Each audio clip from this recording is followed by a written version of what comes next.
Pour le village, effectivement, il y a plusieurs solutions qui peuvent exister. Alors, soit on décide de continuer avec de la protection lourde, donc avec de l'enrochement, de l'endiguement, donc on construit des digues, etc. C'est une possibilité. On peut planter dans une certaine mesure, mais ça c'est possible par exemple du côté ouest du village.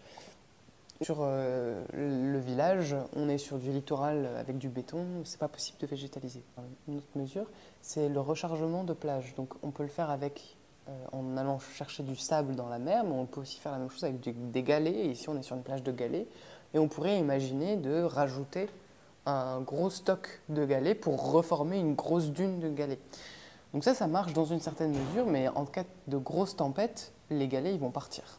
Aujourd'hui sur Miquelon, comme c'est un village très bas, entouré par la mer, et qui surtout aujourd'hui est inconstructible par l'État, l'État a rendu le village inconstructible, la solution qui s'est imposée, c'est de déplacer le village. Alors aujourd'hui, ça prend plutôt la forme d'une extension, c'est-à-dire qu'on ouvre de nouvelles parcelles à la construction, mais le village existant continue de vivre et d'exister tel qu'il est. C'est là que se situe la majorité des infrastructures, et c'est là qu'elles se situeront pendant encore plusieurs décennies. Sur le long terme, toutefois, on a une équipe municipale et des acteurs qui réfléchissent quand même à vraiment parler de déplacement.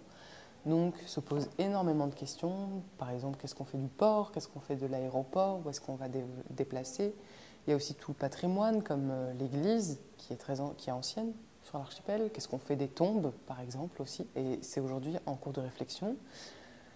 Par les villages, par les enfants, avec l'aide d'experts, de spécialistes qui viennent. Et cette question du déplacement, elle pose plein de questions. Par exemple, l'une des premières questions, c'est l'impact environnemental. Parce qu'en construisant de nouvelles maisons, ça veut dire qu'on détruit une partie d'espace qui avant était naturel.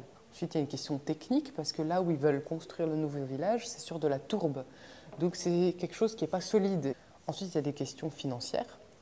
Qui va financer le déplacement? Est-ce que l'État va aider? Parce que la mairie est toute petite, donc elle n'a pas l'argent pour déplacer un village. C'est très intéressant, parce que ça va aussi être un exemple pour plein d'autres villages qui sont dans la même situation. Et justement, on va voir comment est-ce qu'ici ils réfléchissent et quelles solutions ils trouvent par rapport à toutes ces questions-là.